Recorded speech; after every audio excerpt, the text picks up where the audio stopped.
రెండవ లైను మనం చూడాల్సి ఉంటుంది. సో అమ్మ మిమ్మల్ని అందరినీ చూడడం కూడా చాలా మహాభాగ్యంగా నేను పరిగణిస్తూ ఉన్నాను.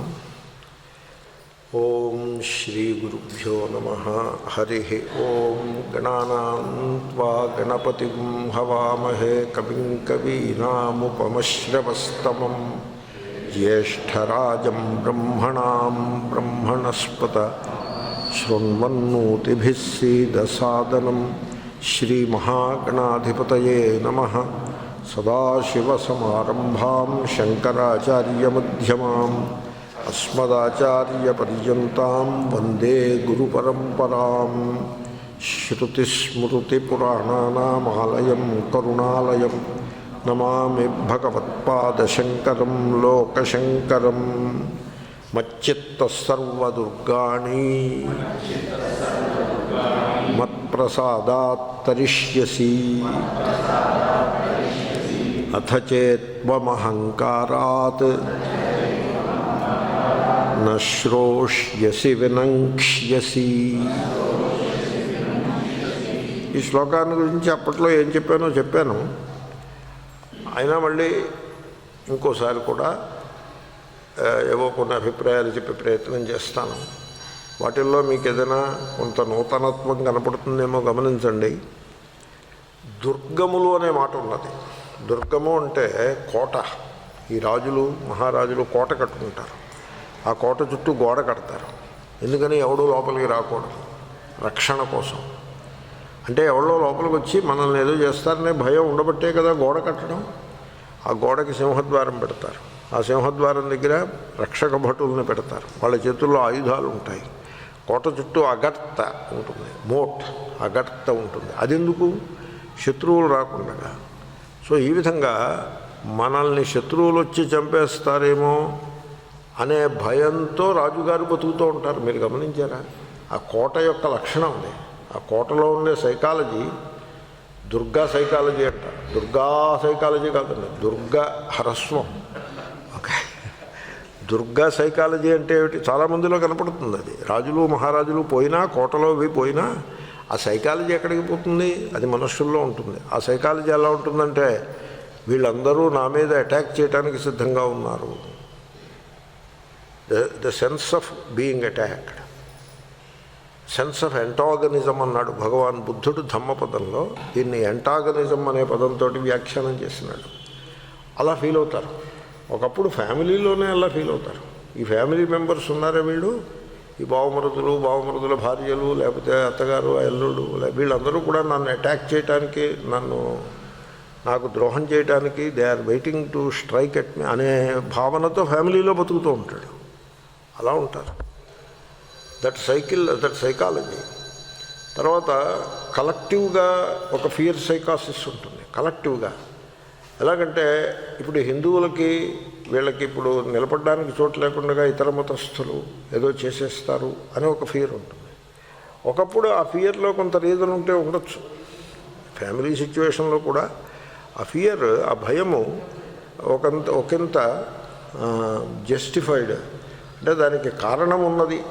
నిష్కారణమైన భయం కాదు, అది కల్పితమైన భయం కాదు, ఊహాజనితం కాదు, దాంట్లో కొంత వాస్తవికత గలదు అనే అభిప్రాయంలో ఉంటారు. అంటే భయం యథార్థం అన్నమాట. అంటే భయం దాన్ని గురించి ఏదో చేయాలన్నమాట. అలాగంటే ఒక ఫియర్ సైకాసిస్లో మనిషి బతుకుతూ ఉంటాడు.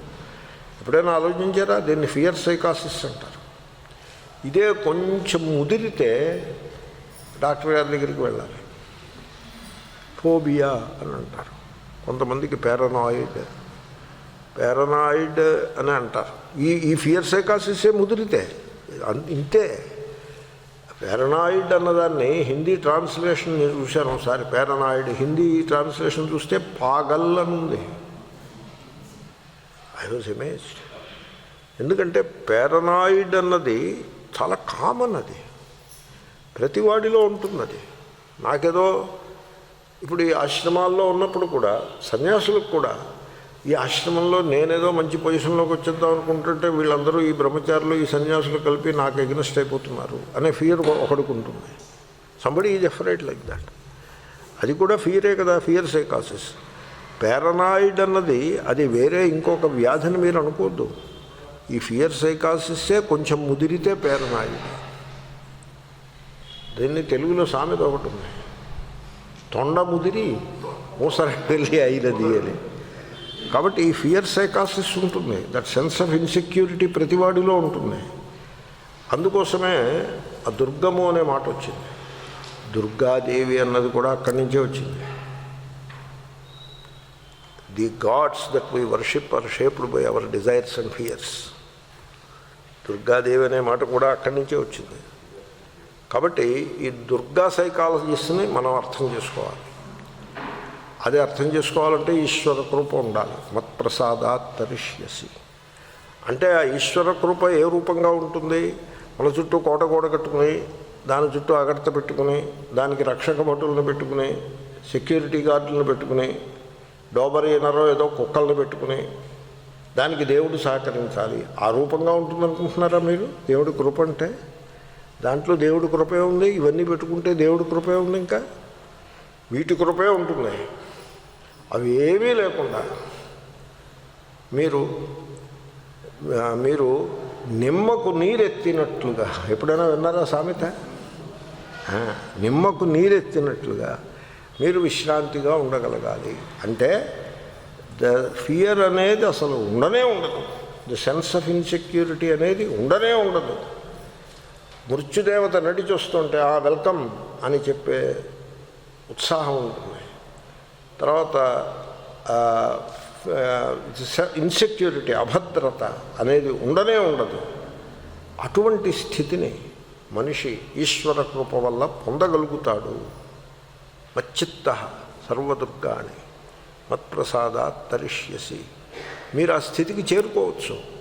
ఈవేళ ఇప్పుడే చేరుకోవచ్చు. మిమ్మల్ని ఎవడో ఆపలేడు.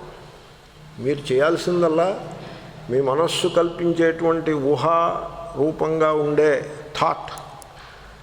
థాట్ ఏం చేస్తుందంటే భయాన్ని సృష్టిస్తూ ఉంటుంది, అభద్రతని సృష్టిస్తూ ఉంటుంది. బ్యాంకులో 1,00,000 రూపాయలు ఉన్నాయనుకున్నా, అయ్యో 1,00,000 ఉందే, లాస్ట్ ఇయర్ 2,00,000 ఉండేది ఈ టైంకి, ఇప్పుడు 1,00,000 ఉందే, తక్కువైపోతుంది అనే అభద్రత. ఈ అభద్రత ఎక్కడి నుంచి వచ్చింది? బ్యాంక్ అకౌంట్ నుంచి వచ్చిందా? థాట్ నుంచి వచ్చిందా? థాట్ నుంచి వస్తుంది, బ్యాంక్ అకౌంట్ నుంచి రాదు. వాడికి 5,00,000 దాంట్లో పడ్డా కూడా అభద్రతే ఉంటుంది. థాట్కి ఆ హ్యాబిట్ ఉంటుంది. థాట్కి ఒక వాసన ఆ భయాన్ని అలా సృష్టిస్తూ ఉంటుంది. మీరు దాన్ని పరిశీలించాలి. ఈ భయమును సృష్టించే లక్షణము ఈ థాట్కి ఉన్నది. ఈ థాట్లో ఈ దోషము, ఆ వాసన, ఈ దోషము గలదు అని మీరు పరిశీలించాలి. అలా పరిశీలించాలంటే వాడు ఎంత వివేకవంతుడై ఉండాలి. ఆ స్పేస్ ఉండాలంటే వాడు ఎంత పుణ్యాత్ముడై ఉంటే ఆ స్పేస్ వస్తుంది. ఆ స్పేస్ నువ్వు ఈశ్వరుణ్ణి అర్థం చేసుకుంటే నీకు ఆ స్పేస్ వస్తుంది. నువ్వు సకలములైన సమస్యలను అధిగమించగలుగుతావు. ఈశ్వరుని మచ్చిత్త. నువ్వు ఎప్పుడు కూడా ఆపదయందు సంపదయందు కూడా నీ మనస్సు ఈశ్వరునిపై ఉండాలి. మచ్చిత్త, గాడ్ కాన్షియస్నెస్ అని అర్థం. మచ్చిత్త అంటే God consciousness. That is the correct translation. ఇప్పుడు మీకు రైలు టైంకి వచ్చిందనుకోండి, ఈశ్వర కృప. ఆలస్యమైందనుకోండి, అది కూడా ఈశ్వర కృపయే. కోవిడ్ కూడా ఈశ్వర కృపయే. ఏది ఈశ్వర కృప కానిది ఏదీ లేదు. కోవిడ్ తీసుకొచ్చిన మంచి మార్పులు ఎన్నెన్నో ఉన్నాయి. ఇప్పుడు ఇంతమంది ఇక్కడ ఇంత అనుశాసనబద్ధంగా ఇండియాలో కూర్చుని ఉన్నారంటే కోవిడ్ దేవత యొక్క అనుగ్రహమే అది. కాబట్టి మీరందరూ మాస్కులు ధరించి శుచిగా శానిటైజేషన్ చేస్తూ ఇవన్నీ, మరి ఈ అలవాట్లన్నీ మంచి అలవాట్లన్నీ ఎప్పుడో ఉండాల్సిన అలవాట్లు కనీసం ఎప్పటికైనా వచ్చాయంటే మరి కోవిడ్ అనుగ్రహం కాదు అది. కనుక కోవిడ్ కూడా ఈశ్వరుడు కన్ను మిన్ను గానక పరుగులు తీసే మనిషికి స్పీడ్కి, దూకుడికి ఒక ఫుల్ స్టాప్, కొంత స్పీడ్ తగ్గించడం కోసం ఈశ్వరుడు వేసినటువంటి ఒక కృప అని నేనంట. ఎవరో నా దగ్గరికి వచ్చి అడిగారు, ఈ కోవిడ్ వచ్చింది కదండి, ఈ ఆపద వచ్చేసింది కదా, ఈ ఆపద నుంచి బయట చెక్కడానికి స్తోత్రం ఏం చెప్తారో చెప్పండి అని చెప్పాను. అడిగారు నన్ను. మీకు అర్థమైందా ప్రశ్న? అంతకుముందు పెద్ద పెద్ద మహాత్ములందరూ కూడా కోవిడ్ ఆపద నుంచి గట్టెక్కడానికి స్తోత్రాలు ప్రచారంలో పెట్టారు. మీకు తెలుసా? ఒక ఆయన అయితే పెద్ద పీఠాధిపతి, పెద్ద వేదాంతి, పైగా వేదాంత బోధ చేసి ఆయన ఈ కోవిడ్ నుంచి బయటపడడానికి ఏ మంత్రాన్ని మీరు పఠించాలి అని పెట్టారు. ఏమన్నా అలాంటి మంత్రాలు నాకు వచ్చిన మంత్రాలు ఎవరికి రావు, మీకున్న విషయం చెప్పేస్తున్నాను. నాకు అన్ని మంత్రాలు తెలుసు. నన్ను అడిగారు మీరు కూడా ఏదైనా చెప్పచ్చు కదా. నేను చెప్పను. ఎందుకని? అది దుర్గము అవునా కాదా? అది దుర్గము అవునా కాదా? నేను దుర్గమని అనుకోవటం లేదు. కోవిడ్కి ముందే బోల్డ్ టైఫాయిడ్ ఇలాంటి ఇన్ఫెక్షన్స్ ఎన్నో ఉన్నాయి, ఇతర వ్యాధులు ఉన్నాయి, ఏవేవో వ్యాధులు ఉన్నాయి, దీనికి ఉండే సమస్యలు దీనికి ఉన్నాయి. దీన్ని దుర్గము అని నేను అనుకోవటం లేదు. మీరు దుర్గము అని అనుకుంటే అది దుర్గమై కూర్చుంటుంది. నేను ఒక పాయింట్ చెప్పి ప్రయత్నం చేస్తున్నాను, దాన్ని నేను సరిగ్గా ఆర్టికులేట్ చేయగలుగుతానో లేదో చూద్దాము.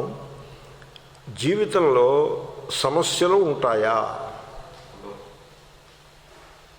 సమస్య అనేది యథార్థమా?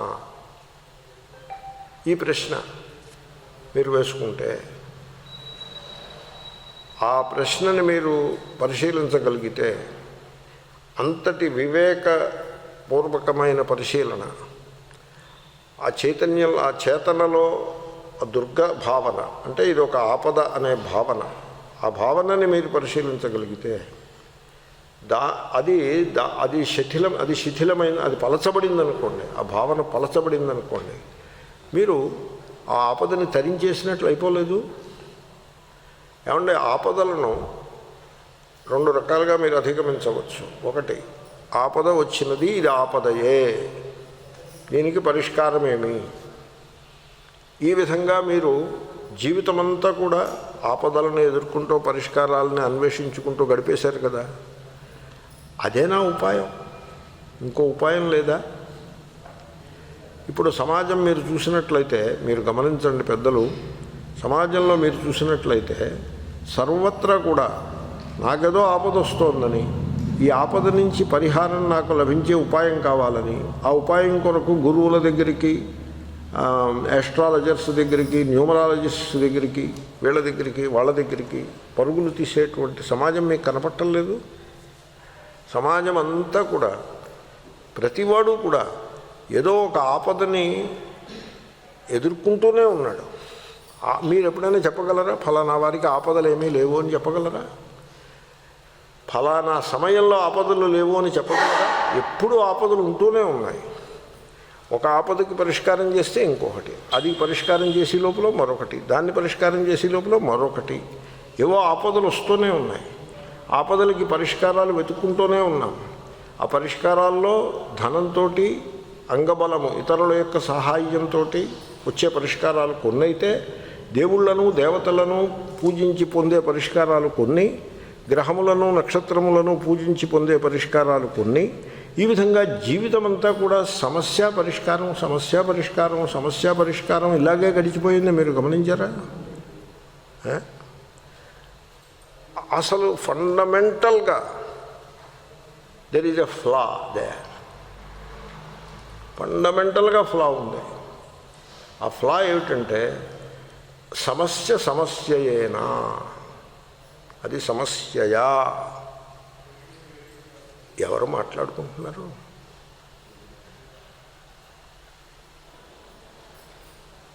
మంచిది, విశ్రాంతిగా కూర్చోండి. సమస్యయేనా? Is it a problem? Is it a problem? Suppose నేను అమెరికా వెళ్ళడానికి టికెట్ కొనుక్కున్నాను, అది వెళ్ళడానికి కుదరలేదు. Is it a problem? Yes, problem it is. Is it a problem? ఈశ్వరుని యొక్క సందేశం ఏ విధంగా ఉన్నది? ఇప్పుడు వద్దులే, మరోప్పుడు వెళ్ళొచ్చు అన్నట్టుగా ఉన్నది అని మీరు స్వీకరించి మచ్చిత్త ఈశ్వరుడు నడిపిస్తున్నాడు కాబట్టి ఇప్పుడు అమెరికా వెళ్ళే సందర్భం కాదు ఇది, ఈశ్వరుడు నడిపిస్తున్నాడు. మరోప్పుడు వచ్చేసి వెళ్ళే సందర్భం అయినది, ఈశ్వరుడు నడిపిస్తున్నాడు అని మీరు గాడ్ కాన్షియస్నెస్లో ఉన్నట్లయితే మీకు అసలు సమస్య ఉండదు. ఏమంటే మనం అదృష్టవంతులం, మనకి దేవుని కృప పూర్ణముగా ఉన్నది. ఎందరినో నేను ఎరుగుదును, కోవిడ్ వ్యాధిగ్రస్తులై హాస్పిటల్లో దిక్కు దివాణం లేకుండగా వారం రోజులు, 10 రోజులు, 15 రోజులు పలకరించేవాడు లేకుండా పడున్నారు హాస్పిటల్స్లో. మొత్తం మీద అది నెగిటివ్ వచ్చాక బయటపడ్డారు. ఇంకా ఏదో నీరసమని ఇదని అదని పాపం దాని ఆఫ్టర్ ఎఫెక్ట్స్ తోటి తర్వాత వచ్చే పరిస్థితుల్ని వారు ఎదుర్కొంటూ కాలక్షేపం చేస్తున్నారు. వాళ్ళు ఎంతటి దుర్గమును అధిగమించి వచ్చారో చూడండి. దాంతో పోలిస్తే మనం ఇది దుర్గమే కాదు. నేను ఆ విధంగా వచ్చిన ఒక ఆయన్ని మాట్లాడాను, మీరు ఎలాగా హ్యాండిల్ చేశారు ఈ సిచ్యువేషన్ అని. ఆయన ఏమన్నాడంటే, అది దుర్గము అని నేను అనుకోలేదండి, ఏదో ఈశ్వరుడు ఈ పరిస్థితిని కల్పించినాడు, వాడే దాంట్లో పెట్టిన వాడే దాని నుంచి బయటపడేస్తాడు ఏదో రకంగా అని నేను అనుకున్నాను, కాబట్టి నాకేమీ ఇబ్బంది కలగలేదు అని చెప్పాడు. చూసారా, ఆ మచ్చిత్తహాలో ఉండే మహిమ ఇంత అంతా కాదు. ఎప్పటికీ గాడ్ కాన్షియస్నెస్. మనం గాలి పీలిస్తున్నాము అంటే it is because of God's grace, విడిచిపెడుతున్నాము అంటే God's grace, in between small gap ఉందంటే గాడ్స్ గ్రేస్, గుండె లబ్ అని కొడితే గాడ్స్ గ్రేస్, డబ్ అంటే గాడ్స్ గ్రేస్, రక్త ప్రసారం గాడ్స్ గ్రేస్, వాగింద్రియం యొక్క ఫంక్షనింగ్ గాడ్స్ గ్రేస్, కళ్ళు చూడగలుగుతున్నాయంటే ఈశ్వర కృప. ఈ రకంగా మీరు మచ్చిత్తులుగా ఉన్నట్లయితే, మత్తంటే ఈశ్వరుడు, గాడ్ కాన్షియస్నెస్లో ఉన్నట్లయితే మీకు దుర్గములు అనేవి ఉండవు. వాటిని మీరు చాలా అవలీలగా మీరు అధిగమించేయగలుగుతారు. ఈ దుర్గమును అధిగమించే పద్ధతులు రెండు నేను చెప్పిందే మళ్ళీ చెప్తున్నా. ఒకటి, ఇది దుర్గము అనగా సమస్య, దీనికి పరిష్కారం ఏమి అని అన్వేషించి ఆ పరిష్కారమును సంపాదించుకుని ఆ దుర్గం నుంచి బయటపడుట, అది ఒక దుర్గము, అదొక పద్ధతి. ఇప్పుడు జ్వరం వచ్చిందనుకోండి, దుర్గము, ట్యాబ్లెట్ వేసుకుంటే తగ్గింది, అది పరిష్కారం, పద్ధతిగా ఉంది కదా. ఎవడి మీదైనా కోపం వచ్చిందనుకోండి, లేకపోతే ఎవడి మీదైనా విరోధం వచ్చిందనుకోండి, దుర్గము, దానికి పరిష్కారం ఏంటి? వాళ్ళు 4 మొత్తు వస్తే పరిష్కారమా? అది కాదు దానికి పరిష్కారం. దానికి పరిష్కారం ఏమిటంటే విరోధం అనేది కల్పితము. There is no antagonism. నహి వైరేణ వైరాన్ని శామ్యంతి అన్నాడు బుద్ధ భగవానుడు. నేను బుద్ధుడు అంటూ ఉంటాను. సో నా ఉద్దేశంలో బుద్ధుడికి శంకరుడికి తేడాయే లేదు. బుద్ధ భగవానుడు అలా అన్నాడు, నహి వైరేణ వైరాన్ని శామ్యంతి. వాడు వైరం పెట్టాడనుకో, మీరు మళ్ళీ వైరం పెట్టారనుకోండి, ఆ వైరం తగ్గుతుందా పెరుగుతుందా? ఇప్పుడు మంట మండుతోంది, మీరు తీసుకెళ్ళి ఈ మంట మండుతోంది, వేడి భరించడం శక్యంగా లేదు, వేడి ఇబ్బందికరంగా ఉంది అని తీసుకెళ్ళి ఇంకో పుల్ల దాంట్లో వేశారనుకోండి, ఇప్పుడు మంట పెరుగుతుందా తగ్గుతుందా? కాబట్టి సపోజ్ మీరు పుల్లలు వేయడం మానేశారనుకోండి, అవతలవాడు కూడా అరే వాడు పుల్లలు వేయట్లేదు ఈ మంటలో, మనం మాత్రం ఎందుకు వేయాలి అని వాడు మానేశాడు. వాడు కొద్దిసేపు వేసి విసిగెత్తి వాడు మానేశాడు అనుకోండి, అప్పుడు ఆ మంట ఏమవుతుంది? తగ్గిపోతుంది. కాబట్టి ఆ విధంగా వివేకంతో మీరు ఆ వైరభావనని తొలగించుట ద్వారా, భయభావనను దూరము చేయుట ద్వారా మీరు దుర్గమును దాటివేయగలుగుతారు. మొత్తానికి మొదటి పరిష్కారమైన, రెండవ పరిష్కారమైన ఫిజికల్ ప్రాబ్లమ్స్కి మొదటి పరిష్కారం, సైకలాజికల్ ప్రాబ్లమ్స్కి రెండవ పరిష్కారం. 2 రకముల పరిష్కారములు గాడ్ కాన్షియస్నెస్లో ఉన్న వాళ్లకు అలవోకగా అందుబాటులో ఉంటాయి. ఇది మీరు ప్రూఫ్ ఏమిటి అంటే, what is the proof? You are the proof, there is no other proof. శంకరులు ప్రూఫ్ కాదు, శ్రీకృష్ణుడు ప్రూఫ్ కాదు, పాఠం చెప్పేవాడు ప్రూఫ్ కాదు. You are the proof. You be God conscious and see what happens. And మీకు దుర్గములు వెనకబడుతున్నాయి, వాటి ప్రభావం తగ్గింది అని మీకు అనుభవానికి వస్తే మీరే ప్రూవ్ చేసినట్టు అవుతుంది. ఎప్పుడైనా అలాగే ప్రూవ్ అవ్వాలి. అది there is no other proof. వీటిల్లో ప్రూఫ్లే ఉండవు. ఇప్పుడు దేవుడు మన మీద అనుగ్రహం చూపించాడా లేదా అన్నదానికి ప్రూఫ్ ఏమిటి? దేవుడి మీద పెట్టిన పువ్వు కింద పడితే ప్రూఫ్ అవుతుందా? అది విశ్వాసం అవుతుంది. అంధవిశ్వాసం అవడానికి పెద్ద దూరంలో కూడా లేదు. నా మనస్సుకి శాంతి లభించినది, అది ప్రూఫ్ అవుతుంది. కాబట్టి మీరు ఆ రకంగా గాడ్ కాన్షియస్నెస్ అనే వజ్రాయుధంతో సంసార సమస్యలనన్నిటినీ అధిగమించగలరు. మచ్చిత్త సర్వదుర్గాని. మత్ అంటే ఏమిటో తెలుసునండి? ఆత్మ. మత్ప్రసాదాత్ అంటే అక్కడెక్కడో కూర్చుని ఆయన ఇలా చేపెడితే ఆ చేతిలోంచి కిరణాలు వచ్చి మీ నెత్తిమి పడిపోయి ఏదో అవుతుందని ఇలాగంటిది ఈ ఆర్టిస్టులు వేసిన బొమ్మల్ని మీరు డోంట్ టేక్ ఇట్ సీరియస్లీ. అలాగే ఆ దేవత చేపెడితే ఆ కిరణాలు వచ్చి మీరు పెట్టుకున్న రంగురాళ్ల ఉంగరం మీద పడి అక్కడి నుంచి గుండె మీద పడి మీ కష్టాలన్నీ తీరిపోతాయని వాడెవడో చెప్తే వాడు మూర్ఖుడు. అది మీరు నమ్మితే మీరు పరమ మూర్ఖులు. ఇంకా అంతకంటే పదప్రయోగం నన్ను ఏం చేయమంటారు? గోడ కుర్చీ వేయించాలి, ఇంకా నేను ఆ పనే చేయాలి. ఇలాంటి పిచ్చిలో పడద్దు మీరు. మత్ప్రసాదాత్. మత్ అంటే భగవద్గీతలో ఒక నియమము గలదు. అస్మశబ్దం ఎక్కడ వచ్చినా దానికి అర్థము ఆత్మయే. మత్ప్రసాదాత్, నా అనుగ్రహము. ఇక్కడ చెప్తున్నవాడు ఎవడు? శ్రీ భగవాను వాచ అంటే శ్రీ భగవానుని అనుగ్రహము. ఈ శ్రీ భగవానుడు ఎక్కడున్నాడు? ఇక్కడ ఉన్నాడు. భగవద్గీత. మరో పురాణంలో అయితే అక్కడ ఉన్నాడు. భగవద్గీత అయితే ఇక్కడ ఉన్నాడు. ఇక్కడ ఎలా ఉన్నాడు? ఆత్మరూపుడుగా ఉన్నాడు.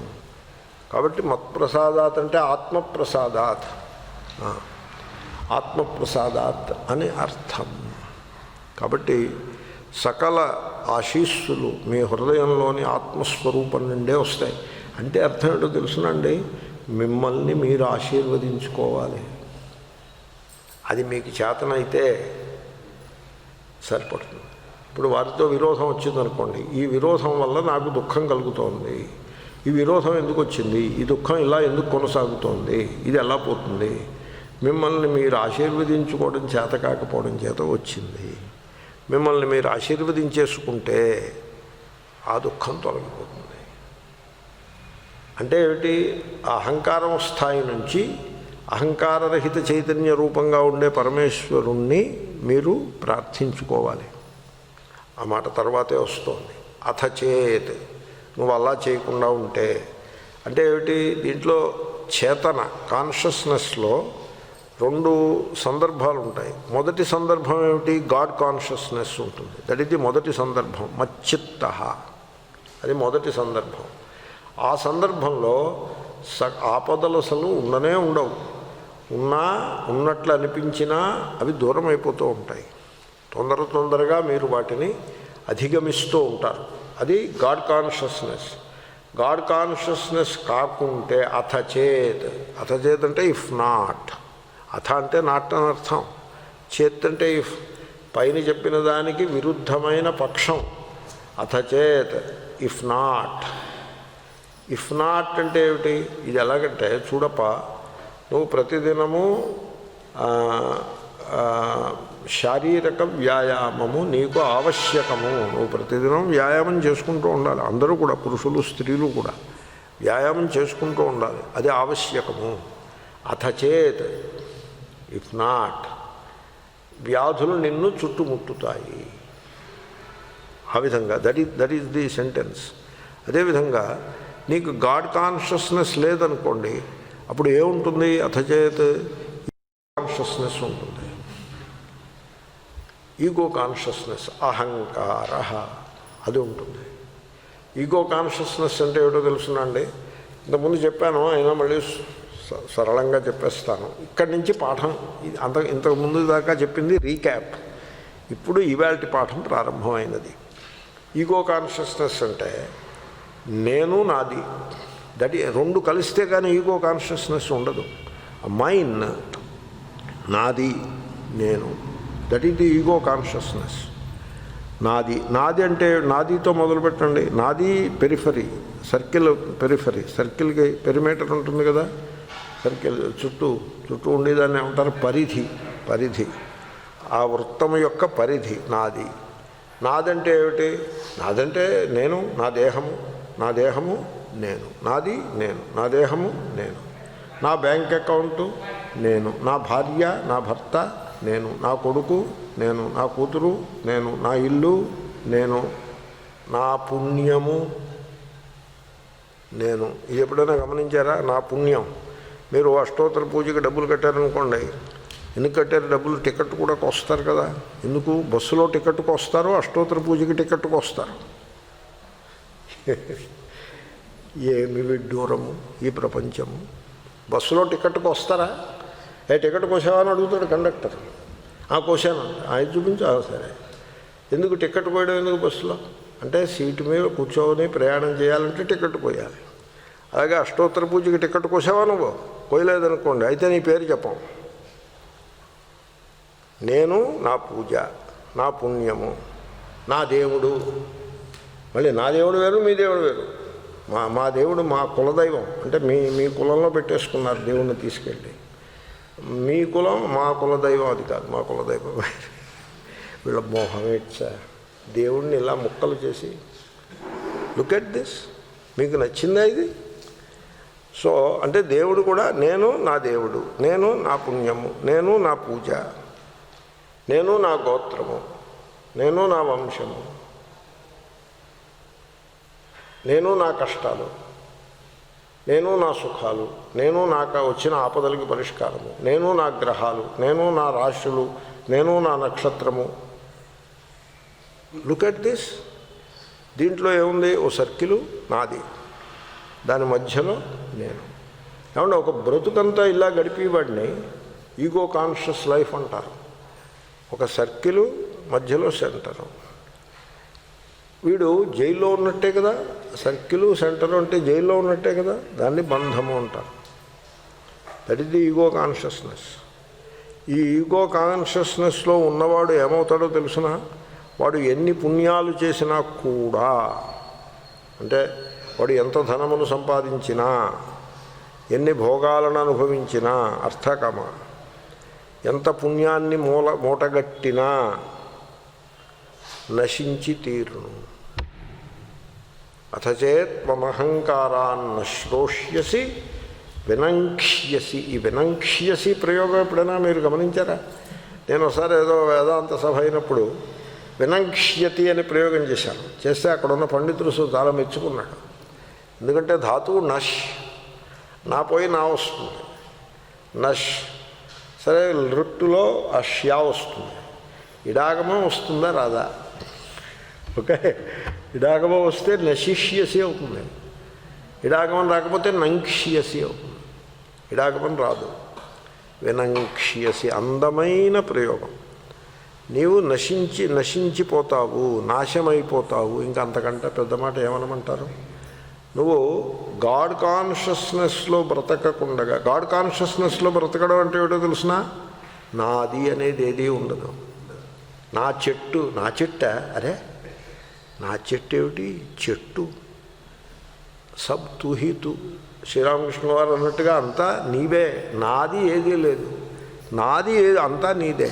చూపు నీవేగా, చూపు నీవే, వాక్కు నీవే, వినికిడి నీవే, పలికేది నీవే, వినేది నీవే. ఇటు కూర్చుని పలుకుతున్నావు, అటు కూర్చుని వింటున్నావు. నాదనేది ఏదీ లేదు. నాదనేది ఏదీ లేకపోతే ఆ చుట్టూ ఉండే పరిధిని చెరిపేశారనుకోండి. పరిధిని చెరిపేస్తే సర్కిల్ ఉంటుందా? ఉండదు. మరి సెంటర్ ఏమవుతుంది? అది ఉండదు. సర్కిల్ లేకపోతే సెంటర్ ఉండదు. నాదనేది ఏమీ ఉండదు. నాది ఉండదు, నేను ఉండదు. నేనంటే పరిచ్ఛిన్నమైన అహంకారం. నేను నాది. ఆ జైలు గోడలన్నింటినీ, బెర్లిన్ వాళ్ళని తీసేసినట్టుగా జైలు గోడలన్నింటినీ తీసేస్తే మీరు మహాకాశంలో ఉండిపోతారు. మహాకాశాన్ని పొందటానికి మీరు వేరే ప్రయత్నం ఏం చేయనక్కర్లా. గోడల్ని తీసేస్తే మీరు ఉండేది మహాకాశమే. అలాగే ఆ నాది నేను అనే ఆ వృత్తాన్ని మీరు చెరిపేస్తే మీరు గాడ్ కాన్షియస్నెస్లోకి వచ్చేసారు. అప్పుడు గాడ్ కాన్షియస్నెస్లో ఫియర్ ఉండదు, లవ్ ఉంటుంది. That is the law of God consciousness. Fear ఉంటే ఈగో కాన్షియస్నెస్, లవ్ ఉంటే God consciousness. That is distinguishing feature. Litmus test అంటారు. లిట్మస్ పేపర్ లిక్విడ్లో పెడితే రెడ్ అయితే యాసిడ్, బ్లూ అయితే ఆల్కలైన్. ఆ విధంగా గాడ్ కాన్షియస్నెస్లో పడిపోతారు. మీ మైండ్ లేకపోతే మీరు గాడ్ కాన్షియస్నెస్లోకి వెళ్ళకుండగా మీ మైండ్ అనే వృత్తం లోపలే గాడ్ని కూర్చోబెట్టి, ఓ గాడ్ని, ఆ గాడ్ ఎలా ఉంటాడు? మీ మైండ్ లోపల కూర్చోబెట్టి గాడ్ ఎలా ఉంటాడో తెలుసిన? మీరు కూర్చోమంటే కూర్చునేట్లాగా మీరు చెప్పింది చేస్తూ ఉంటాడు. గాడి చెప్పింది మీరు చేయడం కాదు. ఇప్పుడు మీరు దేవాలయానికి వెళ్తే భక్తులు చెప్పినట్టు గాడ్ ఉంటాడా, గాడి చెప్పినట్టు భక్తులు ఉంటారండి? భక్తులు చెప్పినట్టు. You can see that. It is my God. మీరు ఎప్పుడైనా గమనించారా? ఆయన సంచిలో పెట్టుకుని ఊరు వెళ్తారు. ఏమిటి సంచిలో పెట్టుకుని? మై గాడ్, నా గాడ్ని నేను, don't touch it, it is my God. అంటే గాడ్ని కూడా ఆ వృత్తంలో పెట్టుకుని మనుషులు బతుకుతూ ఉంటారు. వాళ్ళకి ఆపదలు వస్తూనే ఉంటాయి. ఆ గాడ్లో ఏమైనా పరిష్కారం చూపించినప్పుడు చూపిస్తారు, లేనప్పుడు లేదు. వాళ్ళు నశించెదరు. శ్రీకృష్ణ భగవానుని యొక్క సందేశాన్ని ఎవరైతే పెడచెవిని పెడతారో, నశ్రోష్యసి, పెడచెవిని పెడతారో వారు నశించెదరు. అంటే ఇదేదో తిడుతున్నట్టుందేటి? తిట్టుట లేదు. నశించెదరు అంటే వారు నష్టపోయేదరు. నశి నుంచే నష్టం వస్తుంది. నశ్యుత, నష్ట అవుతుంది. శాత, ష అవుతుంది. శశాంశ, నశ్యుత, నష్ట, నాష్టు, నష్ట. కాబట్టి నశించెదరు అంటే ఏమిటి అర్థం? నష్టపోతారు, నష్టపోతారు. కాబట్టి మీరు లాభపడాలి కానీ నష్టపోకూడదు. నష్టపోకూడదంటే ఏం చేయాలండి?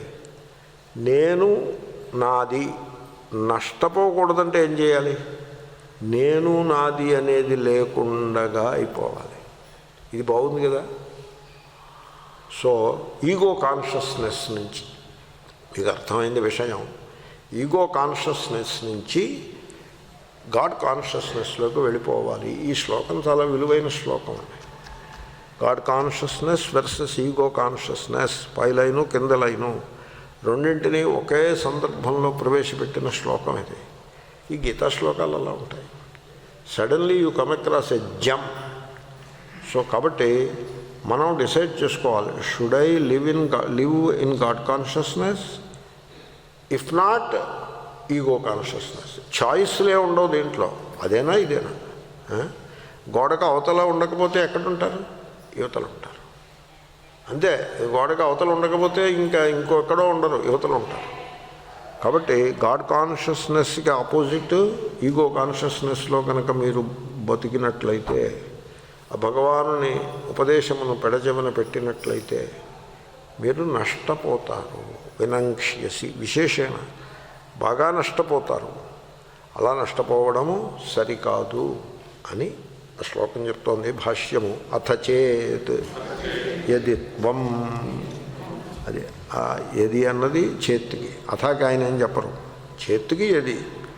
త్వం అనే మాట శ్లోకంలో ఉండనే ఉంది, అది రాసినారు. నీవు మదుక్తం అహంకారాత్, అంటే నేను చెప్పిన మాటని పెడచెవిని పెడతావు. దేనివల్ల? ఇప్పుడు శ్రీకృష్ణ భగవానుడు చెప్పిన మాటని అర్జునుడు పెడచెవిని పెట్టే సందర్భం ఏమిటి? అహంకారమే. దానికి అహంకారమే. ఇప్పుడు ప్రేమతో చెప్పిన వచనాన్ని పెడచెవిని పెడితే దాని పేరే అహంకారము అని అంటారు. ఇప్పుడు జనులు ఎలా ఉంటారో తెలుసిన, పాఠానికి వస్తారు, వారు ఇష్టపడేది పాఠం చెప్పేవాడు చెప్పాలి, వారికి నచ్చి ఇట్లాగా పాఠం చెప్పాలి, వారు ఇష్టపడి ఇట్లాగా పాఠం చెప్పాలి. ఇప్పుడు వారు గ్రహాలు నక్షత్రాలు వాటిని అలాగా క్యాల్కులేషన్స్ చేసుకుంటూ ఉన్నారనుకోండి, అప్పుడు నేను పాఠం ఏమని చెప్పాలి? గ్రహాలని నక్షత్రాలని మనం క్యాల్కులేట్ చేసుకుంటూ ఉండాలి అని చెప్పాలి నేను పాఠం. ఒకవేళ నోరు దారి ఈ గ్రహాలు నక్షత్రాలు ఈ క్యాల్కులేషన్స్ ఇవన్నీ కూడా ఏమీ సందర్భంగా లేవండి, వీళ్ళంతా జియోసెంట్రిక్ మోడల్లో 2000 సంవత్సరాల క్రితం ఉండిపోయారు, ఇంకా వీళ్ళు ముందుకు అడుగు వేయనే లేదు అని నేను అన్నాను అనుకోండి, ఏమిటండి వీడు ఎలా చెప్తాడు ఏమిటండి అని కంగారు పడిపోతారు. అంటే అర్థం ఏంటి? నేను ఏం పాఠం చెప్పాలన్నమాట? మీ మనస్సులో ఇంతకుముందు ఉన్నటువంటి భావజాలాన్ని సపోర్ట్ చేసేట్లాగా పాఠం చెప్పాలి. దాన్ని పాఠం అంటారా? సరే, ఎనీవే, కాబట్టి ఆ రకమైన అపేక్ష పెట్టుకోవద్దు. మీరు ఓపెన్ మైండ్ తోటి వినండి, మీ భావాలన్నీ ప్రక్కన పెట్టండి, ఓపెన్ మైండ్తో వినండి, విని తెలుసుకోండి, ఆలోచించుకోండి, మీకు మీరే సరి చూసుకోండి. అంతే మీరు చేయాల్సిందే. మీరు చప్పట్లు కొట్టక్కర్లేదు, తలకాయ ఊపక్కర్లేదు, చెప్పినట్టు చేయక్కర్లేదు. ఇక్కడ ఇలా చేయని చెప్పేది ఏమి ఉండదు, మీరు చెప్పినట్లు చేసేది ఏమీ లేదు. మీ పూర్ణ స్వాతంత్ర్యం, మీకు టోటల్లీ ఫ్రీడమ్. కాబట్టి ఎటొచ్చి ఓపెన్ మైండ్తో విని ఆలోచించుకుని మీకు మీరు సరిచూసుకుంట అంతే. మీరు ఆ పని కూడా చేయలేదనుకోండి, మీరు ఆ పని కూడా చేయరు, మరి ఇంకేమిటి, ఏమిటి వీడు ఇలా చెప్తున్నాడు, ఏమిటి అలా చెప్పాడు, నేను అనుకున్న దానికి విరుద్ధంగా చెప్తున్నాడు, అంతే కదా. That is your problem.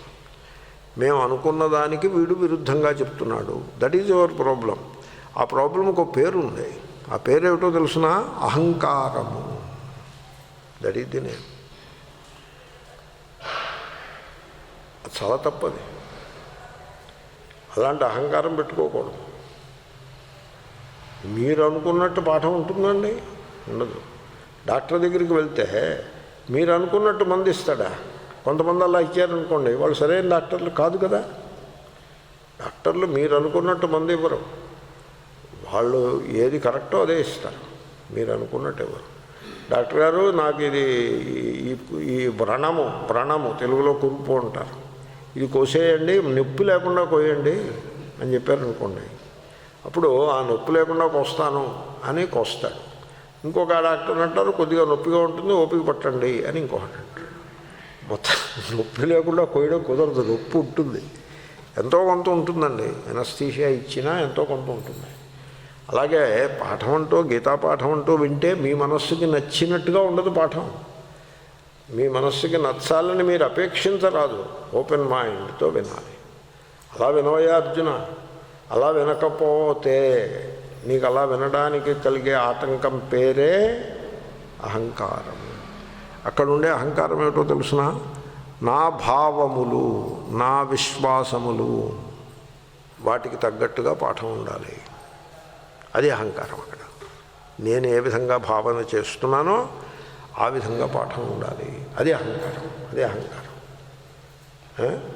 అహంకారం అవునంటారా కదంటారా? నేను అనుకున్నట్టుగా ఆయన ఎందుకు చెప్పాలి?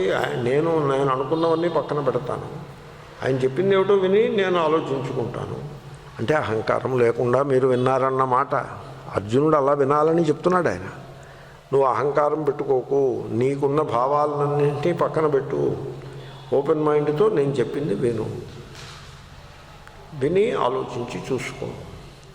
లేదా నేను అలా విన్ను, నాకు తోచినట్టుగా నాకు నచ్చిట్లా నువ్వు చెప్పాలి. చాలామంది అలా ఉంటారండి, నాకు నచ్చిట్లా ఉండాలి. డాక్టర్ గారు జ్వరంగా ఉంది, నాకు తియ్యగా ఉండే మందు ఇవ్వండి అని అడిగినట్టు. అలా అడగకూడదు.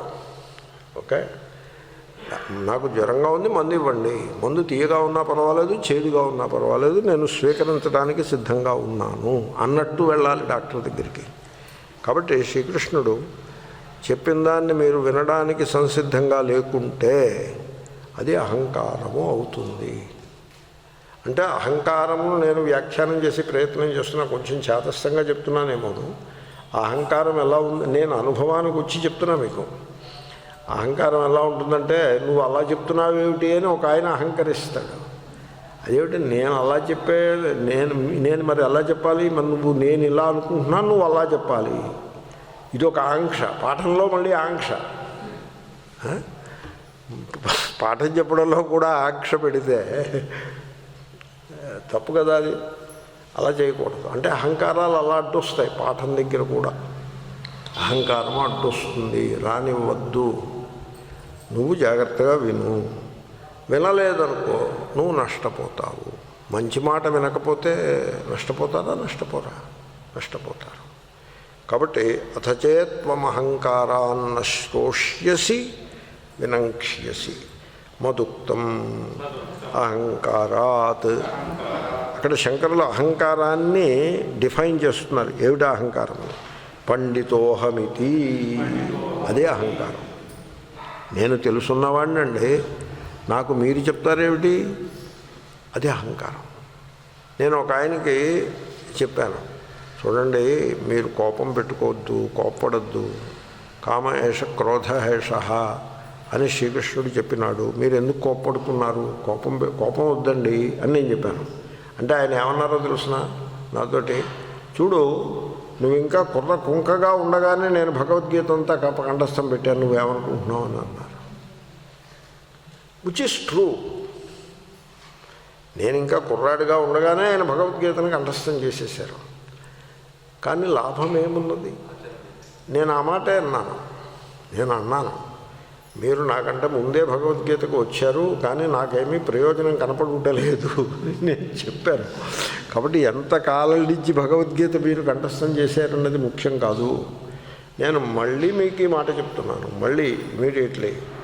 కామ ఏష క్రోధ ఏష అన్నాడా లేదా? మీరు ఇప్పుడు ప్రదర్శిస్తున్నది కోపము అగునా కాదా? మీరు ప్రదర్శించారని కాదు, ఒకప్పుడు నాకే రావచ్చు కోపం, నేను ప్రదర్శిస్తాను. నేను కోపాన్ని ప్రదర్శించాను, నాకు కోపం వచ్చింది, అది మంచియా కాదా? అప్పుడు నేను ఒక మాట చెప్పా, చూడండి, there is no justifiable anger అని ఒక రూల్ ఉంది. ఈ సృష్టిలో జస్టిఫయబుల్ యాంగర్ అంటూ ఏం ఉండదు, అలాంటిది ఏం ఉండదు. గాంధీ గారికి బ్రిటిష్ వాళ్ళ మీద కోపం రాలేదు, దాన్ని బట్టి మీరు ఆలోచించుకోండి.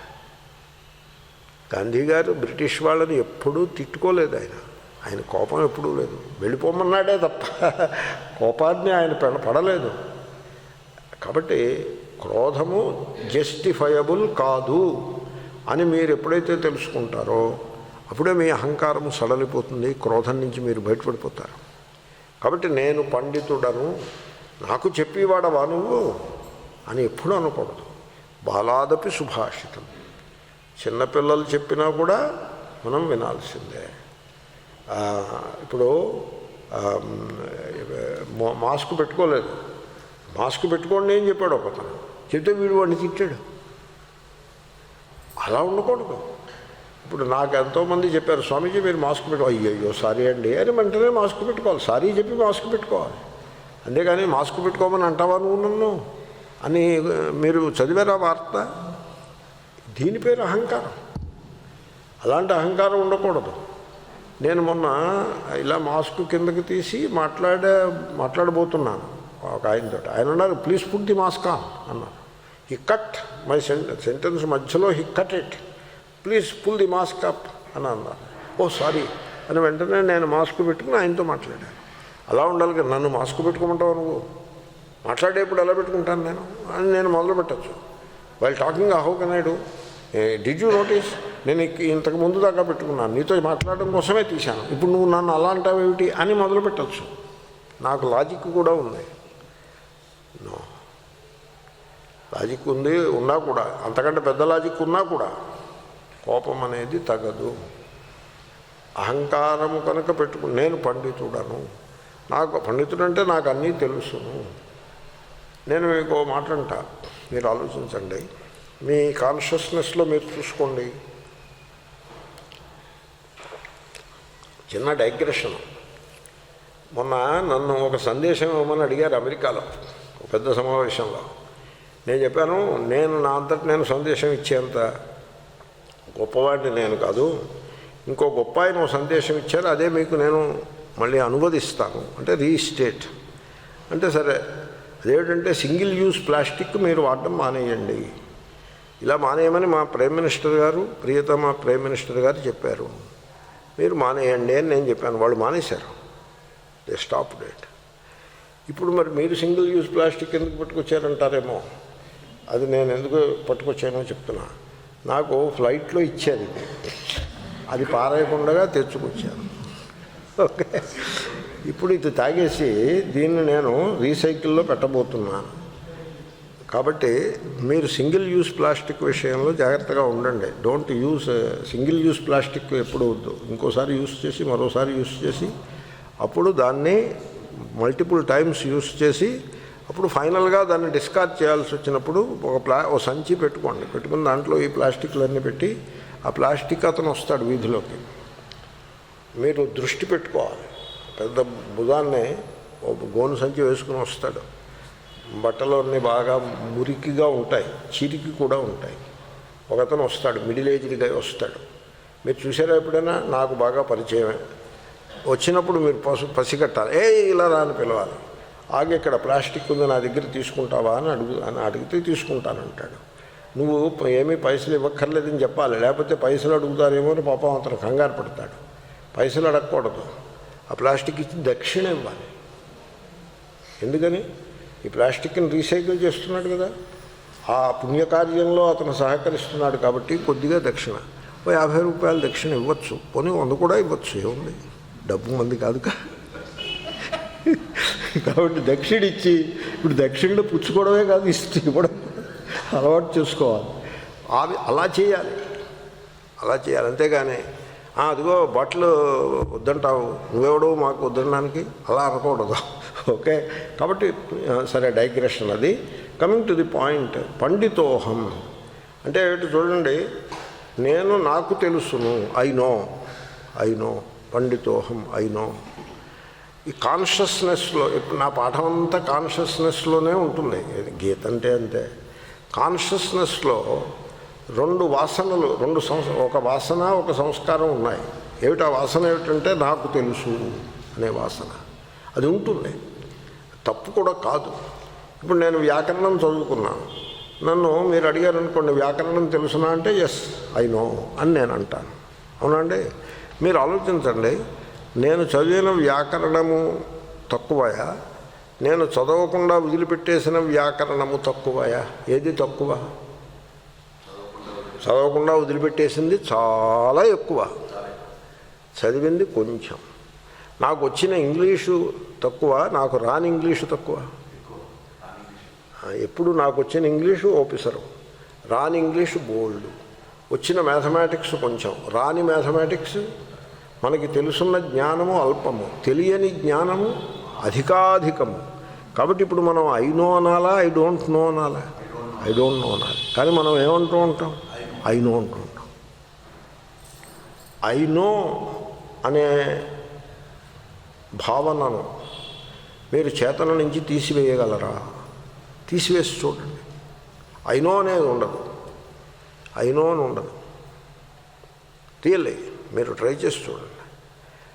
ఐ నో అనే దృష్టి ఉండదు. వ్యాకరణము ఐ నో ఉండదు, ఇంగ్లీష్ ఐ నో ఉండదు, గీత ఐ నో ఉండదు, అసలు ఐ నో ఉండదు.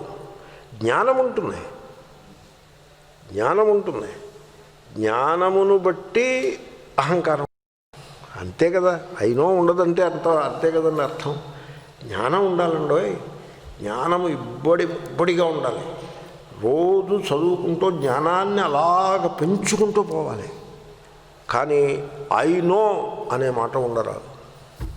మీరు ఆలోచించండి, ఐ నో అనే మాట ఉండరాదు. శంకరులు ఎప్పుడూ అహం పండిత అని అనలేదనుకోండి, మీరు నేను అనొచ్చా? బుద్ధుడు అనని మాట మనం అనొచ్చా? అనకూడదు. కాబట్టి ఎప్పుడు కూడా అహం పండిత అనే మాట అనకూడదు, ఇతరులు అనాలి. పోనీ ఓ సందర్భంలో ఏదో ఇంటర్వ్యూలోనో ఎక్కడో అన్నా అది ఒక సంస్కారంగా ఉండే, మన చేతనలో ఫిక్స్ అవ్వకూడదు. అది చేతనలో ఏముండాలో తెలుసునండి, ఐ డు నాట్ నో అని ఉండాలి.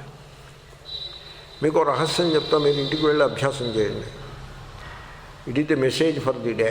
మీరు ఇంటికి వెళ్ళి ట్రై చేయండి.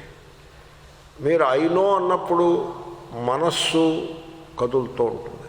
మీరు ట్రై చేసుకోండి. ఐ నో ఏదైనా ఒక టాపిక్ తీసుకుని ఐ నో, మీ మనస్సు కదులుతూ ఉంటుంది, ఏవేవో థాట్స్ వస్తూ ఉంటాయి. ఐ డోంట్ నో అని ట్రై చేయండి, mind becomes silent. See the secret of it. మీకు అర్థమైందా? కోవిడ్ అంటే తెలుస్తోందండి, తెలుసునండి, ఇదండి ఇదండి అని ఎన్నో ఆలోచనలు వస్తాయి.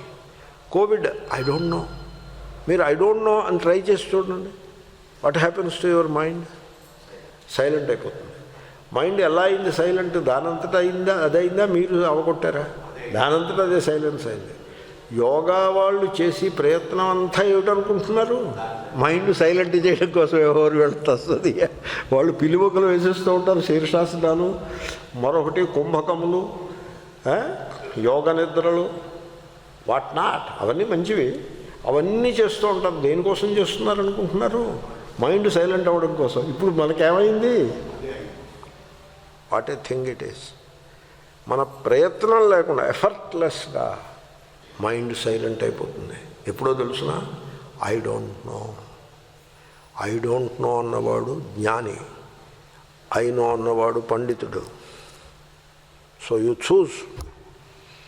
ఐ నో అన్నవాడు పండితుడు, ఐ డోంట్ నో అన్నవాడు జ్ఞాని. అబ్బో, అంటే నా అభిప్రాయం రెండో తరగతిలో ఉన్న మూర్ఖుడు జ్ఞాని నా అభిప్రాయం కాదు. You understand it in the right spirit. I'm not talking about ignorance, I'm talking of innocence. I don't know అన్నవాడు is an innocent person. That innocency is a divine quality it is. కాబట్టి పండితోహం అని కనుక నువ్వు అనుకున్నావే నష్టపోతావు. నష్టపోతావు అంతే, ఆయన ఏమీ తిట్టడం లేదు, నష్టపోతావు. నశ్రోష్యసి నశ్రోష్యసి నగ్రహీష్యసి. ఇదంతా ఈ సైకాలజీ ఇలా పోతూ ఉంటుంది, ఇదో ప్రవాహం. చూడండి, మీరు నేను క్లాసుకు వచ్చే వాళ్ళకి చెప్తూ ఉంటా, నేను గుర్తుపడతా కూడా. క్లాసుకు వచ్చే వాళ్ళ లక్షణాలన్నీ నాకు తెలుసు. నేను ఆమె వెటరన్, నేను లక్షణాలన్నీ నాకు తెలుసు. క్లాసుకి రాగానే చూడప్ప నువ్వు క్లాసుకు వచ్చావు, నీకు వేదాంతం అంతా తెలుసునని నాకు తెలుసు. You are a scholar of Vedanta, I know that. But still I'm asking you, నీ పాండిత్యాన్నంతని పక్కన పెట్టి ఓపెన్ మైండ్తో పాఠం విను. వింటే నీకు ఉపయోగపడుతుంది. లేదు, నీ పాండిత్యాన్ని ఎదురుకుండా పెట్టుకుని నేనేం చెప్తున్నానో నువ్వు నన్ను పరీక్ష చేయటం కోసం పాఠం విన్నావంటే నువ్వు నష్టపోతావు. నువ్వు నన్ను పరీక్ష చేసేది ఏమి ఉండదు, నన్ను పరీక్ష చేసేది ఏమి ఉండదు. నేను అన్ని పరీక్షలు పాస్ అయి కూర్చున్నాను, ఇంకా నన్నేం పరీక్ష చేస్తా? నన్ను పరీక్ష చేసేది ఏమీ ఉండదు. కాబట్టి నీ పాండిత్యాన్ని నువ్వు పక్కన పెట్టి నేనేం చెప్తాను నీకు తెలిసిన దాంతో నువ్వు బేరీజ్ వేసి జడ్జి చేసి అలాంటి పిచ్చి పెట్టుకోకు. పాండిత్యాన్ని అంతనే పక్కన పెట్టాయి. నువ్వు కూర్చో, ఐ డోంట్ నో వేదాంత అని కూర్చో. I don't know Gita, I don't know 18th chapter అని కూర్చో. ఇప్పుడు విను, అప్పుడు ఏమవుతుందో నువ్వు చూసుకో. It will be a blessing. కాబట్టి అహం పండిత అనే దృష్టితోటి ఎప్పుడూ వినకూడదు, చాలా ఇంపార్టెంట్. పండితోహమితి. ఒకవేళ నీవు అలా కాకుండా నాకు తెలుసున్న విషయమే అనే ధోరణి పెట్టుకుని వినలేదనుకో, వినడం అంటే గ్రహించడం, వింటూనే ఉంటాడు గ్రహించడు, అదే అక్కడ అభిప్రాయం. నా శ్రోష్యసి అంటే నేను వాగుతుంటే మీరు నేను మైకు ముందు అరుస్తుంటే మరి మీరు వినరు, వింటారు. ఇంకా నశ్రోష్యసి ఏమిటి అంటే నా గ్రహీష్యసి. చూడండి భాష్యం ఎంత సూక్ష్మంగా ఉంటుందో. మీరు స్వీకరించరు, మీరు పట్టుకోరు. గ్రహణం అంటే పట్టుకోవడం, గృహ్ణాతి. మీరు వినడం అంటే ఈ చెవిని విని ఈ చెవిని విడిచిపెట్టడం కాదు, పట్టుకోవాలి. మీరు మచ్చిత్త పట్టుకోవాలి, గాడ్ కాన్షియస్నెస్ పట్టుకోవాలి. దాన్ని మీరు గట్టిగా పట్టుకుంటే కానీ దొరకదండో ఏది, అది అలా జారిపోతూ ఉంటుంది. దాన్ని మీరు గట్టిగా పట్టుకోవాల్సి ఉంటుంది. పొద్దున్న మధ్యాహ్నం సాయంకాలం రాత్రి పట్టుకుంటూ ఉండాలి. గాడ్ కాన్షియస్నెస్ని పట్టుకోవాలి. మీరు పట్టుకున్నట్లయితే మిమ్మల్ని ఈ సంసారం ఏమీ చేయలేదు, మీరు విముక్తులైపోతారు. ఒకవేళ పట్టుకోలేకపోయారా, తతఃత్వం వినంక్ష్యసి వినాశం గమిష్యసి. తతః అంటే తస్మాత్ అగ్రహణాత్ అనర్థం. ఆ గ్రహించకపోవుట వలన పట్టుకోవాలి. పట్టుకోకపోవడం మూలంగా నువ్వు నష్టపోతావు. అవునా, నష్టపోతావంటే పెద్దలు అలాగే చెప్తారు. అంతకుమించి నీకు ఇది వస్తుంది అది అవుతుంది ఇది అవుతుంది అలాగేమీ చెప్పరు. నష్టపోతావు. ఏమంటే గాడ్ కాన్షియస్నెస్ని తెలుసుకోకుండా ఊరికే మేము పూజలు చేసాం, ఉత్సవాలు చేసాం, బ్రహ్మోత్సవాలు చేసాం, లేకపోతే ఊరేగింపులు చేసాం, లేకపోతే సెలబ్రేషన్స్ చేసాం అంటే దానికేమీ విలువ లేదు. భక్తి అంటే గాడ్ కాన్షియస్నెస్సే. భక్తి అంటే గాడ్ రైప్ ఈగో అన్నారు శ్రీరామకృష్ణుల వారు. అంటే అది అసలు ఈగో కానే కాదు. అంటే ఓ పిసరంత ఈగో ఉండాలి కదా. పాఠానికి రావాలంటే నడిచి రావాలి, మోటార్ సైకిల్ నడిపించాలి, కారు నడిపించాలంటే ఒక ఈగో ఉండాలి కదా, నేను అనే ఒక సెన్స్ ఉండాలి కదా. అలాంటి ఓ పిసరంత ఈగో, నిత్యకృత్యానికి ఆవశ్యకమైన ఈగో ఏదో అట్టు పెట్టుకోవాలి తప్ప ఇంకా అంతకు మించి ఇంకేది ఈగో ఉండకూడదు. నేను కారు నడపాలి, కారు రైట్ తిప్పాలి, లెఫ్ట్ తిప్పాలి, ఆ ఈగోయే ఉండాలి. ఈ కారు నాది అనే ఈగో ఉండకూడదు. ఓకే. సో కాబట్టి ఆ విధంగా లేకుండగా గాడ్ కాన్షియస్నెస్ని పట్టుకోకుండా సంసారాన్ని పట్టుకుని అర్థకామాలని పట్టుకుని ఈ అర్థకామాల పరిధిలోకి దాంట్లోకి ఆ గాడ్ని ఒక గాడ్ని పట్టుకొచ్చి దాంట్లో చొప్పించి దాంట్లో కూర్చోబెట్టి ఓ గాడ్ని ఆ గాడ్ని పూజిస్తూ ఇది నా గాడ్ అంటూ, వాళ్ళ గాడ్ కంటే నా గాడ్ గొప్ప అంటూ, ఇదంతా కూడా అహంకారంలో భాగంగా ఉంటుంది. అలా ఉన్నవాళ్ళు వాళ్ళు నష్టపోయేది ఇంత అంతా కాదు, ఒక జీవితకాలమే నష్టమైపోతుంది. అలా వద్దు. మచ్చిత్త, ఆ మచ్చిత్త అనే మాట పెట్టుకుని దాని అనువాదం కూడా మీరు ఇలా పెట్టుకోండి. కొంతమంది అనువాదం I have my mind on God అంటాడు. Not like that. I have my mind on God కాదు. I have my mind on God అంటే ఏటో విగ్రహం పెట్టుకోవడం, అప్పుడప్పుడు చూసి దండం పెడుతూ ఉండడం, ఓ నామం అంటూ ఉండడం, సంసార విషయాలన్నీ చక్కబెట్టుకుంటూ ఉండడం, అలా కాదు. సంసార విషయాలు ఆవశ్యకమైన మేరకు చక్కబెట్టుకోవాలి. బట్ మచ్చిత్త, take the translation, God consciousness, that is the చిత్త. చితి సంజ్ఞానే, దట్ ఈస్ ది చిత్త దే, గాడ్ కాన్షియస్నెస్. సో ఆ విధంగా ఉండవలసిన ఆవశ్యకత గలదు. చాలా గొప్ప శ్లోకం. ఒకసారి అందాము. ఈ శ్లోకంగా అండర్స్టాండ్ చేసి పెట్టుకుంటే సరిపడుతుందండి. మచ్చిత్త సర్వదుర్గాణి మత్ప్రసాదాత్ తరిష్యసి అథ చేత్వమహంకారాన్న శ్రోష్యసి వినంక్ష్యసి.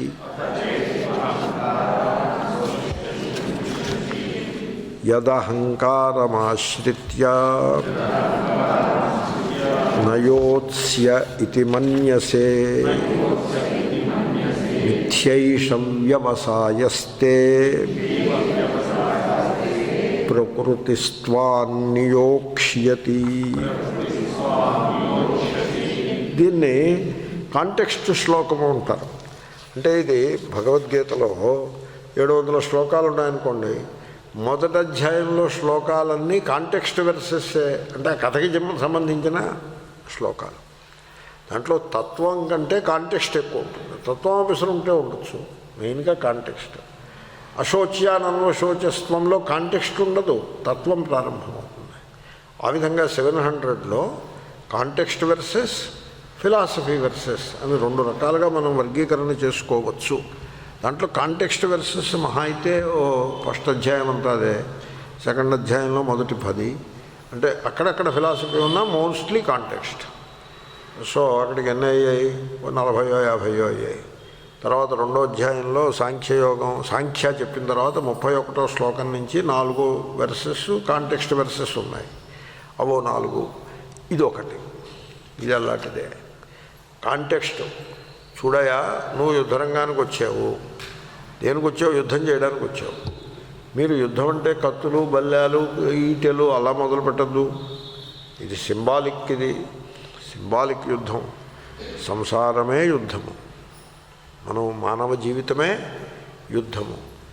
అంటే కొంతమంది అవునండి కరెక్టే, మీరు చాలా బాగా చెప్పారు అన్నారు. ఏమిటండి అంతలా ప్రశంసిస్తున్నారు, ఏమిటి విషయం అంటే, అవునండి తెల్లారులేస్తే నా భార్యతో నాకు యుద్ధము, బావమరితో యుద్ధము, మా అత్తగారి మామగారితో యుద్ధం. మరి అంతే కదా, కరెక్టే. సంసారం అంటే జీవితం అంటే యుద్ధమే. అది కాదండి బాబు, ఇది ఆ యుద్ధం కాదు ఇది. మరి ఇది ఏ యుద్ధము? మీ మనస్సులో చెలరేగే యుద్ధము. మామకా పాండవాశ్చైవ, ఆ యుద్ధం. మామకాహ, నాది నేను, నేను నాది, నాది నేను అనేది. మే మే మే, మామకాహకి మే మే ఇది ఏ రటంతి తే మామకాహ. మే మే మే మే అంటూ ఉంటారు. ఇది నాకు కావాలి, అది నాకు కావాలి, అది నాకు కావాలి, ఇది నాకు కావాలి అంటూ ఉంటారు. ఆ మేకల్లాగా, చెవి కోసిన మేక అని సామెత ఎప్పుడైనా విన్నారా? అలాగా మే మే మే మే అంటూ ఉంటారు. సో అది ఆ వాసనలకు, ఈ మే వాసనలకు, మమ మే అన్న మమ అన్న ఒకటే, మమ వాసనలకు నమమ వాసనలకు యుద్ధం. అది యుద్ధం. మీ లోపల ఆ యుద్ధం ఉంటుంది. అంటే బ్యాంక్ అకౌంట్ ఉందనుకోండి, ఈ బ్యాంక్ అకౌంటు, ఈ ధనము నాది అనే వాసన ఉంటుందిగా, సహజంగా ఉంటుంది. ప్రకృతి అలాగే ఉంటుంది. దీంట్లో నాదే ఉంది, ఇది నాది కాదు కదా. నాదనడానికే ఉంది. మనం we're like a trustee, we're trusteeship principle Mahatma Gandhi గారిది. ఈ డబ్బు నీ దగ్గర ఉంది తప్ప నీది కాదు, దాన్ని నువ్వు సద్వినియోగం చేయి అంతే, నీది మాత్రం కాదు అని ఒక సంస్కారం.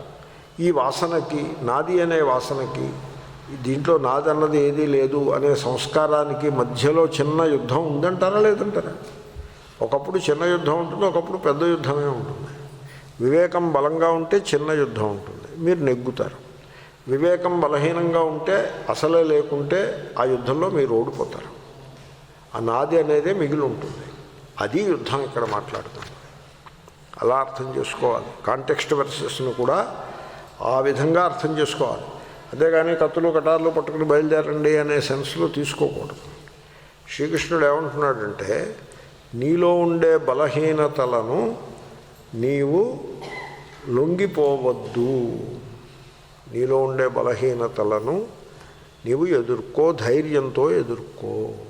నీ బలహీనతలకు నీవు లొంగిపోవద్దు. ఆ యుద్ధంలో నువ్వు నెగ్గాలి అని మీరు సింబాలిక్గా తీసుకోవాలి. అయితే కథలో శ్రీకృష్ణుడు అర్జునుడు ఉన్నారు అక్కడ. అర్జునుడు వచ్చి ఏమన్నాడు? నేను యుద్ధం చెయ్యను అన్నాడు. నేను యుద్ధం చేయను అన్నాడు. వచ్చింది దేనికి? యుద్ధం చేయడానికి. అర్జునుని యొక్క స్వభావం ఏమిటి? క్షత్రియ స్వభావం. అంటే శత్రువుతోటి యుద్ధం చేసే స్వభావం. యుద్ధం చేయలేదనుకోండి, అర్జునుడు ఏం చేస్తాడో తెలుసునా అండి? అవబోయేది ఏమిటో తెలుసునా? కొంచెం స్వామీజీ చెప్పారు, నాకు నచ్చింది. అవబోయేది ఏమిటంటే యుద్ధం మానేస్తాడు. ఏం చేస్తాడు? సన్యాసం పుచ్చుకుంటాడు. అంతే కదా, అన్నాడు కదా, నేను భిక్షాటన చేసుకుంటానని. అంటే భిక్షన్నా సన్యాసం అన్నా ఒకటే, రెండు వేరేమీ కాదు.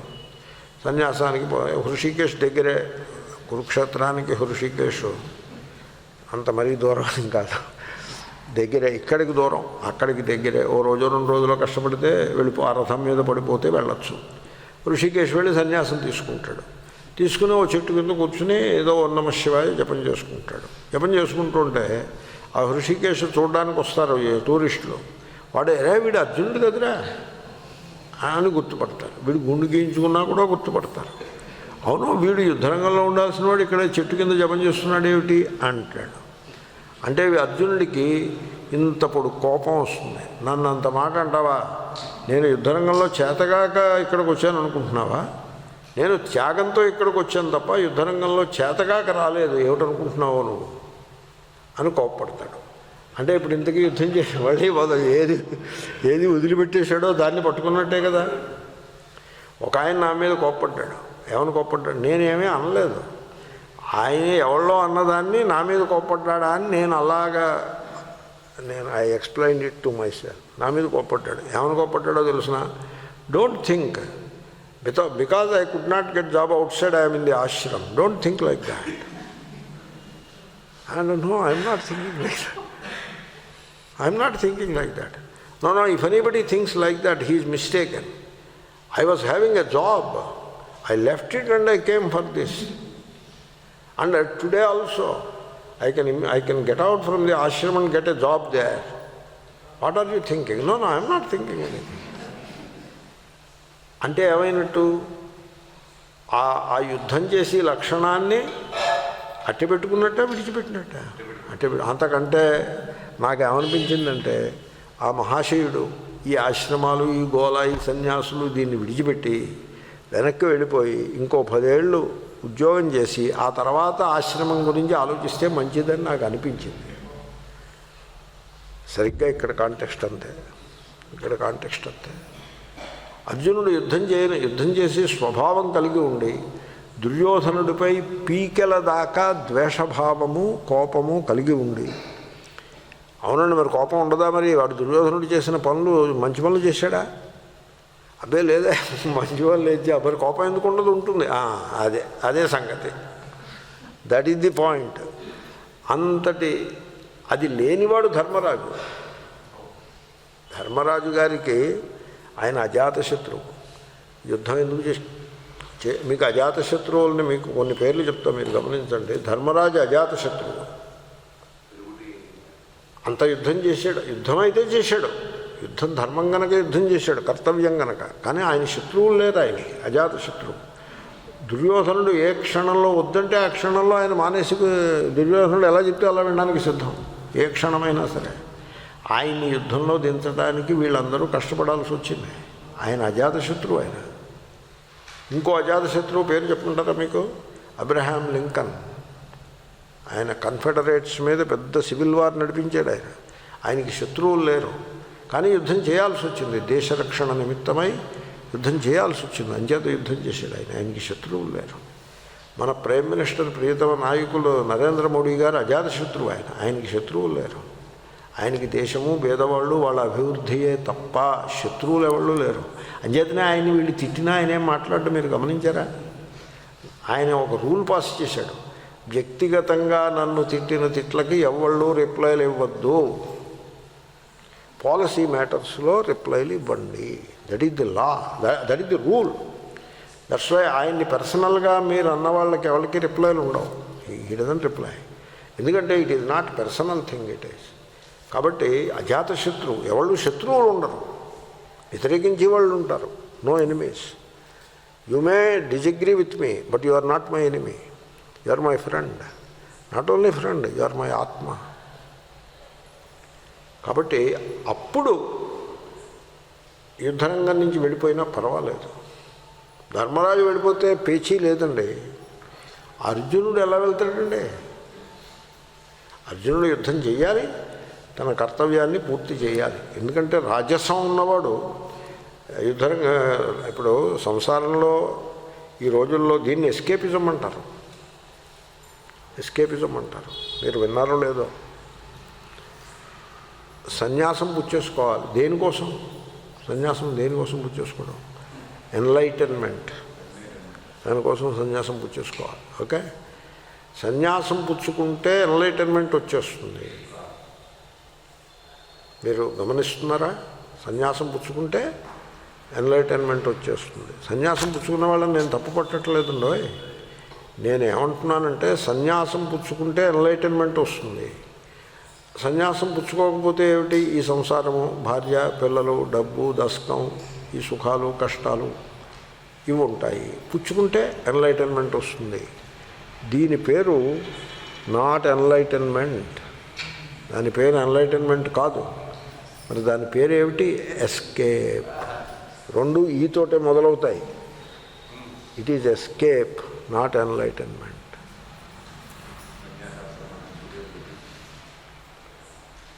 మరి అయితే మీరు తిరగేసి నన్ను అడిగారు అనుకోండి, మరి నువ్వేం ఉద్ధరించావయా అని అడిగారు అనుకోండి, నన్ను సమాధానం చెప్పంటారా? ప్రారంధం ఆ ఈశ్వరుడు నన్ను పడేసి ఇలా పడేశాడు, నేను తీసుకున్నదేమీ కాదు అంటే ఇమడలేకపోయాను అవతలకి నేను, అంతే తప్ప ఎన్లైటన్మెంట్ కోసం కాదు. ఎన్లైటన్మెంట్కి దీనికి సంబంధం లేదు. ఎన్లైటన్మెంట్ ఏమిటో తెలిసినా మచ్చిత్త, that is the enlightenment, not సన్యాస. కాబట్టి it is not the point. అర్జునుడు సన్యాసం తీసుకున్నాడా, నిలబడి యుద్ధం చేశాడా, is not the point. The point is he doing his duty or not, or in the name of enlightenment is he trying to escape from the duty? That is what he is trying to do. నాకు enlightenment కావాలి, నేను భిక్షాటనం చేస్తాను అంటున్నాడు. అంటే భిక్షాటనం చేసేస్తే enlightenment వచ్చేస్తుందని వాడి అభిప్రాయం. భిక్షాటనం అయితే ఆల్టర్నేటివ్ దేనికి?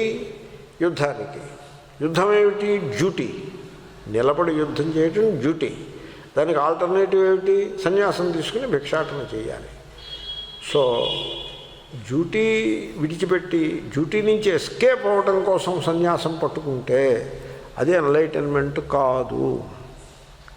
డ్యూటీ చేస్తూ ఎన్లైటన్ అయ్యి అవతలకి పోతే దట్ ఈజ్ యాక్సెప్టబుల్. అంచేతనే ధర్మరాజు సన్యాసం తీసుకోవడానికి అభ్యంతరం ఉండదు, అర్జునుడు సన్యాసానికి పనికిరాడు. శ్రీకృష్ణుడు స్పష్టంగా చెప్తున్నాడు, నేను యుద్ధం చెయ్యను. ఏమన్నా ఒక ఆయన ఉన్నారు, పొద్దున్నే వెళ్ళి పాల ప్యాకెట్ మీరు తీసుకురావాలి, మీరు రిటైర్ అయ్యారు కాబట్టి పొద్దున్నే వెళ్ళి పాల ప్యాకెట్ తీసుకురావటం మీకు అప్పచెప్పినాము అన్నారు. అంటే ఆయన సరే నేను పొద్దున్నే వెళ్ళి పాల ప్యాకెట్ పట్టుకొస్తాను అని పొద్దున్నే వెళ్ళి పట్టుకొస్తున్నాడు రోజును. ఓ రోజు ఆయన కోపం వచ్చింది, నేను ఇంక ఈ పైన పాల ప్యాకెట్ తీసుకురాను అని మొరాయించినాడు. ఇప్పుడు ఆయనకి అహంకారం ఉన్నట్టా లేనట్ట? ఉన్నట్టే.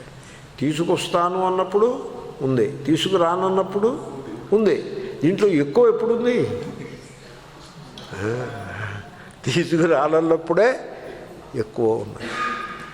అర్జునుడు నయోత్స్యే అన్నప్పుడు అహంకారం వల్ల అంటున్నాడు, ఎన్లైటన్మెంట్ వల్ల అంటలేదు, అహంకారం వల్ల అంటున్నాడు. ఆ రాజసం అట్టి పెట్టుకుని నయోత్స్యే అంటున్నాడు.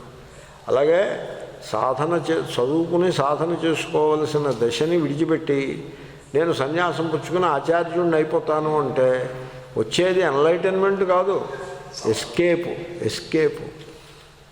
Therefore have to keep that in mind. కాబట్టి నువ్వు నీ ప్రయత్నము, నీ నిశ్చయము, నేను సన్యాసం పుచ్చేసుకుంటాను, యుద్ధం చేయను అనే నీ ప్రయత్నము, నీ నిశ్చయము మిథ్యా. ఏషః వ్యవసాయ మిథ్యా అంటే తప్పు అని అర్థం. జగన్మిథ్యాలో మిథ్య కాదు, తప్పు. కాబట్టి ఫైనల్గా ఏ యుద్ధం నేను చెయ్యను నువ్వు అంటున్నావో అదే యుద్ధం చేస్తావు. ఏమిటా యుద్ధం?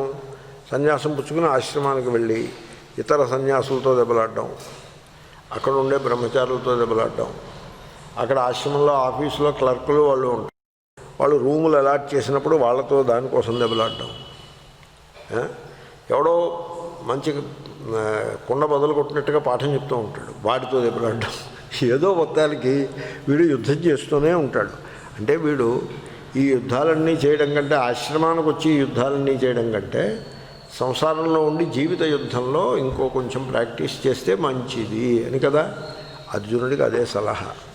ఈ శ్లోకాన్ని రేపు ఫినిష్ చేసేద్దాం. ఈ శ్లోకాన్ని ఒకసారి అనేసి, యదహంకారమాశ్రిత్య నయోత్స్య ఇతి మన్యసే మిథ్యైష వ్యవసాయస్తే. ఓ మిథ్యైవ అని ఉందా? ఆహా, భాష్యకారులు ఏమంటున్నారు? ఏషః అంటున్నారు భాష్యకారులు. కాబట్టి ఏషః షాని దిద్దుకోవాలి. ఏషః అంటున్నారు. ఏవాన్ ఇంకో పాఠం ఉన్నప్పటికీ భాష్య సమ్మతమైన పాఠం ఏషః. భాష్యంలో ఏషః వ్యవసాయ అని కనపడుతోంది. ఏవ వ్యవసాయ అక్కడ కూడా ఏవా ఉందా? అయితే గీతా ప్రెస్ పాఠం కరెక్ట్ పాఠం. మీరు ఏషః అని వా కొట్టేయకండి, వా కింద షా అని పెట్టుకోండి. గీతా ప్రెస్ పాఠం స్టాండర్డ్. మిథ్యైష వ్యవసాయస్తే. అనువాదం ఏమిటో తెలుసిన? యహ తేరా నిశ్చయ యహ ఏషః. ఈ అనువాదం చేసిన వారు స్వామి అఖండానందజీ మహారాజ్. కాబట్టి ఏషహాకే నేను ఓటు వేసేస్తున్నా. మీరు వా అండర్లైన్ చేసి షా పెట్టుకోండి. ప్రకృతిస్త్వాన్నియోక్ష్యతి. అయిపోయింది, నేను చెప్పేశాను ఆ శ్లోకం. కాంటెక్స్ట్ వెర్స్ పెద్ద విషయమేం లేదు, చెప్పేశాను. రేపు ఇంకొంచెం భాష్యం చూసి ఫినిష్ చేసేద్దాం. ఓం పూర్ణమదః పూర్ణమిదం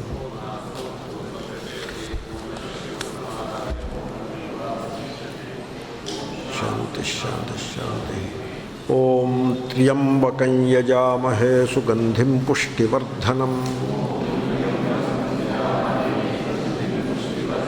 ఉర్వారుకమివ బంధనాన్ మృత్యోర్ముక్షీయమామృతాత్.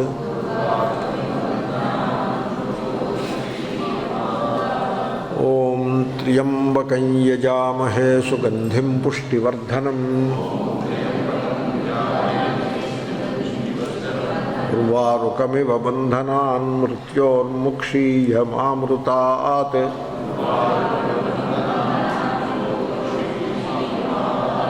ఓం త్ర్యంబకం యజామహే సుగంధిం పుష్టివర్ధనం.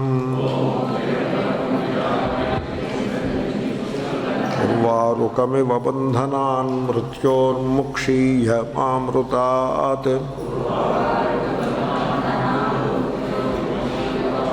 తీసేస్తారు.